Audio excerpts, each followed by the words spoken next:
ఇప్పుడు విజయ్ ప్రభుత్వాన్ని ఏర్పాటు చెయ్యలేకపోయినటువంటి కారణంలో చాలా మంది చాలా రకాలుగా మాట్లాడుకుంటున్నటువంటి పరిస్థితి. ఏంటి అసలు దీనికి సంబంధించినటువంటి అంశాలు ఏంటి, దీంట్లో గవర్నర్ తప్పెంత ఏంటి అనేటువంటి అంశాల్లోకి వెళ్తే చాలా మంది మాట్లాడేటువంటి అంశాలు ఏంటంటే గవర్నర్ని బీజేపీ వెనకుండి నడిపిస్తుంది, బీజేపీ కారణం చేతే గవర్నర్ ఈ విధంగా వ్యవహరిస్తున్నారు అనేది చాలా మంది మాట్లాడుతున్నటువంటి అంశం. కాకపోతే ఇక్కడ ఒక విషయం తెలియాల్సింది ఏంటి అంటే ఇప్పుడు చాలా మంది సినీ ప్రముఖులు కూడా విజయ్కి సపోర్ట్ చేస్తూ మాట్లాడుతున్నారు. ప్రకాష్ రాజు ట్వీట్ చేశాడు, కమల్ హాసన్ ట్వీట్ చేశాడు, అలానే విశాల్ మాట్లాడటం జరిగింది. కమల్ హాసన్ చేసినటువంటి వ్యాఖ్యలకు సంబంధించినటువంటి దాన్ని శ్రియా ట్యాగ్ చేసి రీపోస్ట్ చేసింది. సో ఇలా సినీ రంగం నుంచి చాలా మంది ప్రముఖులు విజయ్కి మద్దతు తెలియజేస్తున్నారు. So it's well and good, ఎవరు కాదనరు. విజయ్కి ప్రభుత్వాన్ని ఏర్పాటు చేసే అవకాశం ఇవ్వాలి, ప్రజాస్వామ్యాన్ని నిలబెట్టాలి. ఎస్, వెల్ అండ్ గుడ్, మీరందరూ చెప్పేది కరెక్టే. కానీ ఇక్కడ గవర్నర్ ఎందుకు బల నిరూపణ చేసుకోమని చెప్తున్నారు అనేటువంటి అంశాన్ని కూడా మీరు ఒకసారి ఆలోచించాలి. దీంట్లో గవర్నర్ పాత్ర ఎంత ఉంది, దీని వెనకుండి నడిపిస్తుంది ఎవరు, అసలు కారకులు ఎవరు, ఈ అంశాల్లో గనక వెళ్ళినట్లయితే ఒకటి బీజేపీ గవర్నర్ని నడిపిస్తుందా నడిపించట్లేదా అనేటువంటి అంశాన్ని మనం పక్కన పెట్టేద్దాం. కాసేపు పక్కన పెట్టేసేస్తే జనరల్గా జరిగేటువంటి అంశాల గురించి మనం మాట్లాడుకుందాం. ఇప్పుడు తమిళనాడులో ఉన్నటువంటి సీట్లకు గాను 117 సీట్లు, దాంట్లో సగం సీట్లు అనుకుందాం, అది దాటి ఒక సీట్ అన్నా రావాలి. అదే మ్యాజిక్ ఫిగర్ అంటాం. 118 సీట్లు వస్తే ప్రభుత్వాన్ని ఏర్పాటు చేయొచ్చు. సో అంటే వారికి పూర్తి స్థాయిలో మెజారిటీ ఉండొచ్చు. కానీ విజయ్కి వచ్చినటువంటి సీట్లు ఎన్ని? 108. సో ఇంకా 10 సీట్లు కావాలి. 10 సీట్లు దూరంలో ఉన్నటువంటి విజయ్ని నువ్వు ప్రభుత్వాన్ని ఏర్పాటు చెయ్యి అని చెప్పి గవర్నర్ డైరెక్ట్గా చెప్పలేడు. ఎందుకని అంటే అవతల ఇంకా 2 పార్టీలు ఉన్నాయి, వాటికి ఏమైనా తక్కువ సీట్లు వచ్చినాయా అంటే అవి 2 కలిస్తే సుమారుగా 102 స్థానాలు వచ్చేటువంటి పరిస్థితి ఉంది. అంటే విజయ్కి ఎంతైతే వచ్చిందో నియర్ బైకి ఆ 2 పార్టీలు వచ్చేస్తాయి. సో ఇక ఉన్న ఇండిపెండెంట్లు చిన్న చితక వాళ్ళని కలిపేసుకుంటే ఆటోమేటిక్గా వాళ్లే గవర్నమెంట్ని ఫామ్ చేసేటువంటి పరిస్థితి కూడా ఉంటుంది.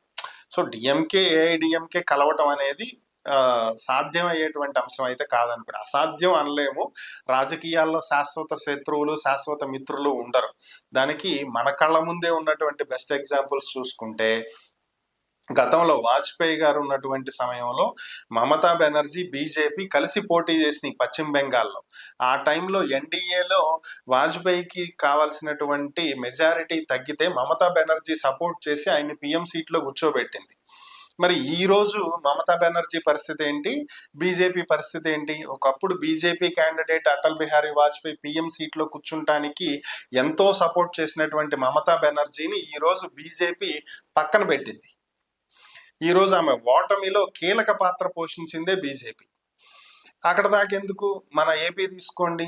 2004 ఎన్నికల వరకు కలిసి పోటీ చేసినటువంటి బీజేపీ టీడీపీ 2009 ఎన్నికలకు విడిపోయినాయి, 2014 ఎన్నికలకి కలిసినాయి, 2019 ఎన్నికలకి నోటుకొచ్చిన తిట్లన్నీ తిట్టుకున్నాయి, మళ్ళీ 2024కి కలిసిపోయినాయి. సో దీన్ని బట్టి మీకు అర్థం అవ్వాల్సింది ఏంటంటే రాజకీయాల్లో శాశ్వత మిత్రులు ఉండరు, శాశ్వత శత్రువులు ఉండరు.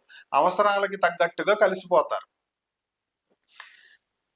కాంగ్రెస్ కి వ్యతిరేకంగా పెట్టినటువంటి టీడీపీ పార్టీయే కాంగ్రెస్ తో కలిసి పోటీ చేసింది తెలంగాణలో. సో ఇలాంటివన్నీ రాజకీయాల్లో అద్భుతాలు జరుగుతూ ఉంటాయి.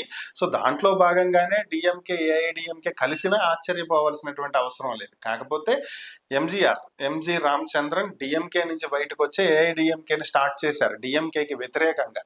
మరి కాంగ్రెస్ కి వ్యతిరేకంగా స్టార్ట్ చేసిన టీడీపీ కలవంగా లేదే డిఎంకేకి వ్యతిరేకంగా స్టార్ట్ చేసిన ఏఐడిఎంకే కలవా అంటే కలవచ్చేమో, అవకాశాలు ఉన్నాయి.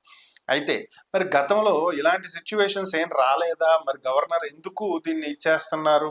బల నిరూపణ అనేది అసెంబ్లీలో కదా జరగాల్సింది అంటే ఎస్, ఎగ్జాక్ట్లీ, బల నిరూపణ అనేది జరగాల్సింది అసెంబ్లీలోనే. దాన్నే ఫ్లోర్ టెస్ట్ అంటారు, దాన్ని ఎవ్వరూ కాదనరు. అయితే గవర్నర్ అడుగుతుంది ఏంటి అంటే మీరు ఫ్లోర్ టెస్ట్ చేసుకున్న నా దగ్గరికి రండి అని గవర్నర్ అనట్లా.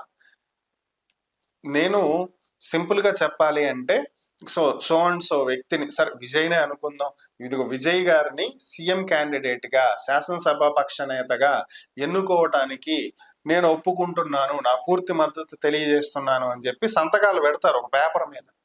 ఆ సంతకాలు ఎన్నున్నాయి అంటే 108 సంతకాలు. దాని తర్వాత మద్దతు ఇచ్చినటువంటివి.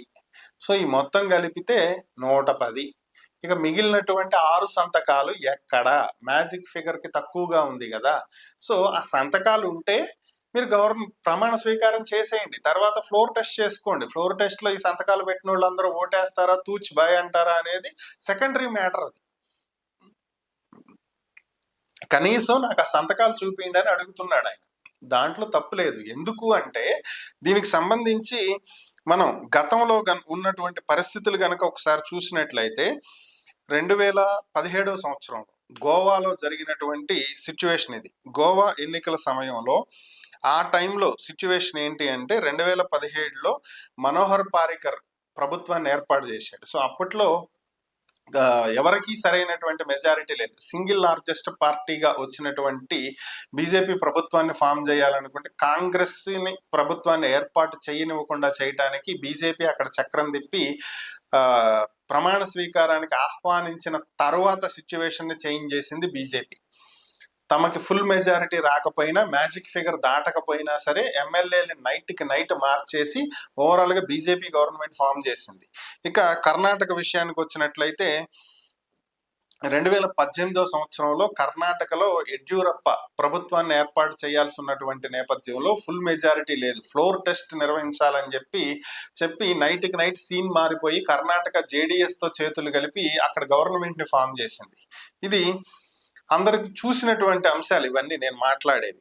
ఇలాగే చూసుకుంటే 2005లో జార్ఖండ్ శిబు సోరెన్కి సంబంధించినటువంటి అంశంలో, 2016 ఉత్తరాఖండ్ హరీష్ రావత్, 2017 గోవా మనోహర్ పారికర్, 2018 కర్ణాటక యడ్యూరప్ప, 2019 మహారాష్ట్ర ఫడ్నవీస్, 2020 మధ్యప్రదేశ్ కమల్నాథ్. సో వీళ్ళందరూ ఇలాంటి సిచ్యువేషన్ని ఫేస్ చేసిన వాళ్ళే. ఒకటి ఫుల్ మెజారిటీ రాకపోవటం కానీ, లేదంటే రెండు ప్రభుత్వాన్ని కోల్దీయటానికి చేసినటువంటి ప్రయత్నాలు కానీ, ఇలా రకరకాల అంశాలు వాళ్ళు ఫేస్ చేసి ఉన్న వాళ్ళే, ఫ్లోర్ టెస్ట్ చేసిన వాళ్ళే. సో దీంట్లో ఎవరు వెనకుండి నడిపించేది లేదు, ముందుండి నడిపించేది లేదు. ఓవరాల్గా ఒకటేంటి అంటే విజయ్ వచ్చి మమ్మల్ని అడగనప్పుడు మేమెందుకు మద్దతు ఇవ్వాలి అనేది ఏఐడిఎంకే కూటమికి చెందినటువంటి నేతల అభిప్రాయం. సో విజయ్ దానికి సంబంధించే నిన్న ఆయన ఎమ్మెల్యేని ఒక వ్యక్తిని పంపించడం జరిగింది, వారితో చర్చలు జరపమని. అది జరుగుతుంది ప్రస్తుతం. సో వాళ్ళు కనీసం మేము బయట నుంచి మద్దతు ఇస్తామని చెప్పి ఒక లెటర్ ఇచ్చినా కూడా నడుస్తుంది. బట్ విజయ్ నోరు తెరిచి మాట్లాడినంత వరకు సిచ్యువేషన్ ఇలాగే కొనసాగుతుంది. ఈ అనిశ్చితికి సగం కారణం విజయే. ఫస్ట్ మీరు దాని గురించి ఆలోచించండి. నేను ప్రభుత్వాన్ని ఏర్పాటు చేయాలనుకుంటున్నాను, నాకు ఇన్ని సీట్ల మద్దతు తగ్గింది, సో మీరు మద్దతు ఇస్తే నేను ప్రభుత్వాన్ని ఏర్పాటు చేస్తానని చెప్పి అడగటంలో తప్పేం లేదు, నామోషి ఏం కాదు కదా అది. సో అది చెయ్యకుండా ఎవరో వచ్చి మీరు సీఎం అవ్వండి మేము మద్దతు ఇస్తామని ఎవడు చెప్పడు, ఎవరికేం అవసరం. సో ఆ పరిస్థితిని తెచ్చుకుంటున్నారు చేతులారా. దీన్ని గవర్నర్ని తప్పుపట్టడం అనేది రాంగ్. సో రాజ్యాంగబద్ధంగానే గవర్నర్ వెళ్తున్నాడు, గవర్నర్ విధులు నిర్వర్తిస్తున్నాడు. దీనికి వెనక బీజేపీ ఉండి నడిపిస్తుంది, కాంగ్రెస్ ఉండి నడిపిస్తుంది, లేకపోతే పలానా ఎల్లయ్య పుల్లయ్య ఉండి నడిపిస్తున్నారు అనేది మూర్ఖత్వం అయినటువంటి వాదన.